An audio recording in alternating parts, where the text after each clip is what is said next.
Hello guys, so I am here to do the class 12th legal series and this is the next part in the line. Now let's start from the first ever PIL para, because in the last video we have done till how the PILs can be made through people's or through writing letters to judges, and these should be under the guidelines which are issued to file a PIL before the court, right? And it is because of the judicial activism of Supreme Court, means it is active in its approach and its duty, that if any political party or if the government itself is failing to take cognizance to a particular matter which is running out of hands or which is in a very deteriorate condition, then due to the activism or due to the, you can say, the holistic approach of the Supreme Court, it takes a suo motu, and after that it considers, it hears that matter and give its verdict to get a solution of the case and to improve the deteriorating situation, right? As it is given the example over here, child care homes in some states were not running properly, so Supreme Court took the judicial activism approach and it gave the verdict through the PIL, and that was we were doing. Now the first ever PIL, it must have started some of the other point. First ever PIL was heard in the case of Husainra Khatun versus State of Bihar in 1979, and this was given by Justice P.N. Bhagwati. PIL concept was put forward or was given by Justice P.N. Bhagwati. Okay, remember this thing.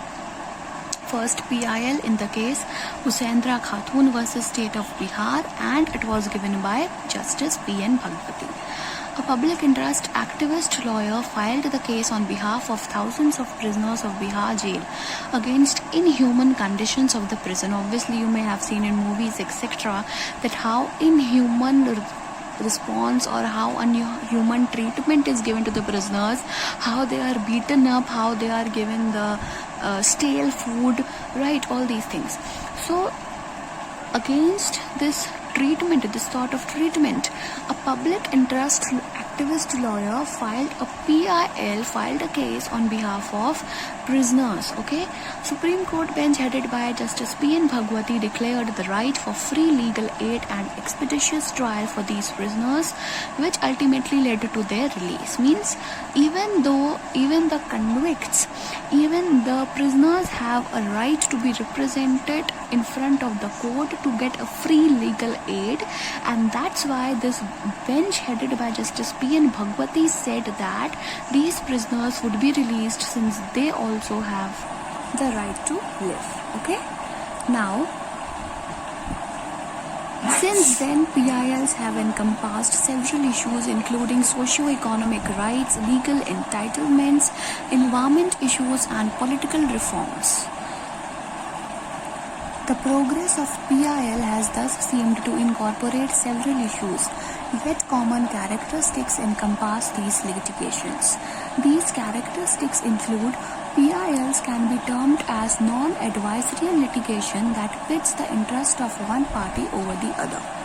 Rather than focusing on traditional litigation of adversary character, PILs are recognized as tools for social change. So, the progress of PIL has seemed to take it with some issues. And what are those issues? PILs are non-adversarial litigation, means there is no advice and the interest of one party is always held above the other party. Okay, in PILs it is non-adversarial nature, and in this the interest of one party is always put above the interest of another party. It does not focus on the advisory traditional litigation, but it focuses on to bring about a social change. PILs are based on tenets of citizen standing and representative standing, which expands the rights of third parties to approach the court. Means PILs, they are a way so that those organizations can fight case on behalf of the citizens. They can act as a representative of the citizens, and so those third parties, that is the common people, through those organizations can approach the court. PIL from its inception is modeled on remedial nature, which aims at creating a dynamic welfare-oriented model of judiciary. PIL thus incorporates directive principles whose claims cannot be brought directly to the courts into the domain of fundamental rights under Part 3 of the Constitution, which can be invoked before the courts as a matter of rights by citizens of India. PILs are creating new rights and laws within the realm of the state. These laws are democratizing citizens' access to justice, thereby strengthening the democracy in India.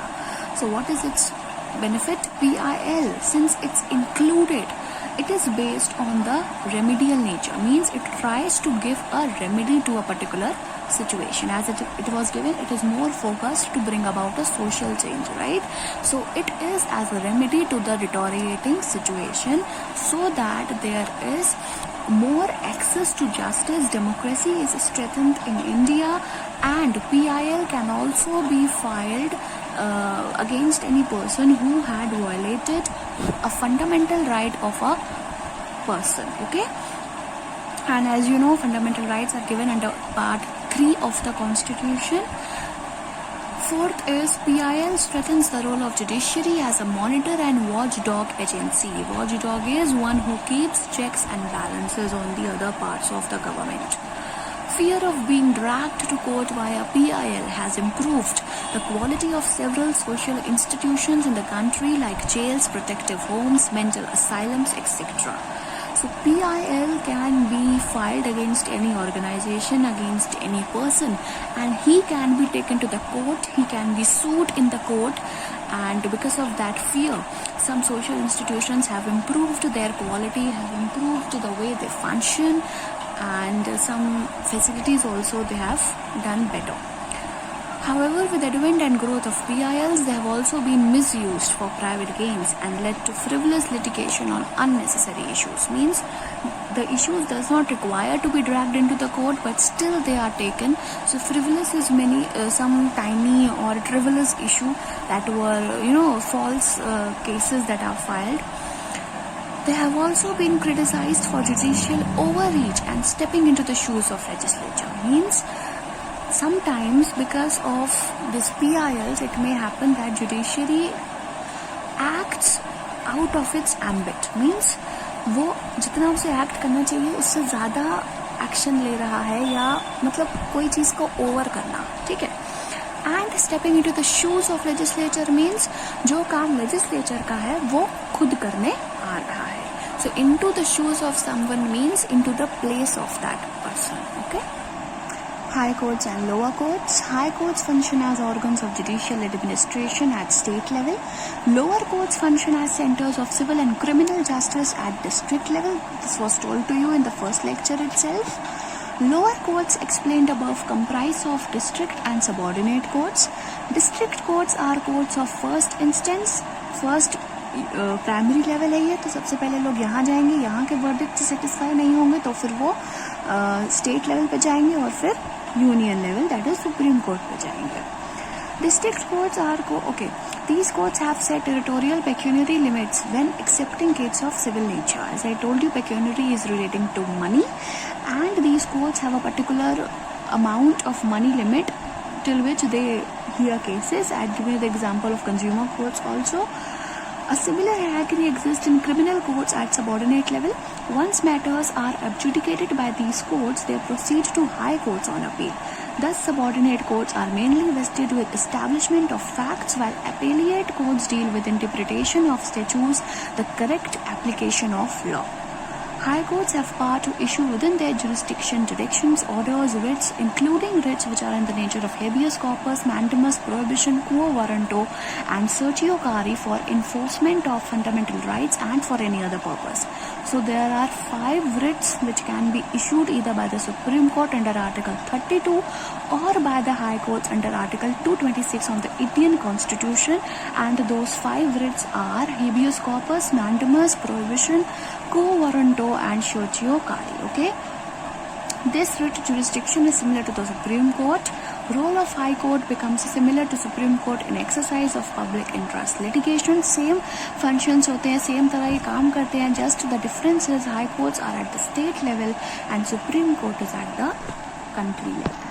Furthermore, each High Court has powers of superintendence over all courts within its jurisdiction. उसके नीचे जितने भी courts हैं, उन सब को control करेगा High Court. It can call for records from such courts, make and issue general rules and prescribe forms to regulate their practice and proceedings and determine the manner and form in which book entries and accounts shall be kept. As I told you, it will control all the lower courts, so it can ask for records from such courts. It can tell them that how you need to function, how you need to regulate or do your proceedings, and how you need to form the records. This much is enough for today's lecture. From next class, we will be starting off with independence and impartiality of Indian judiciary. So that's all for today. Thank you.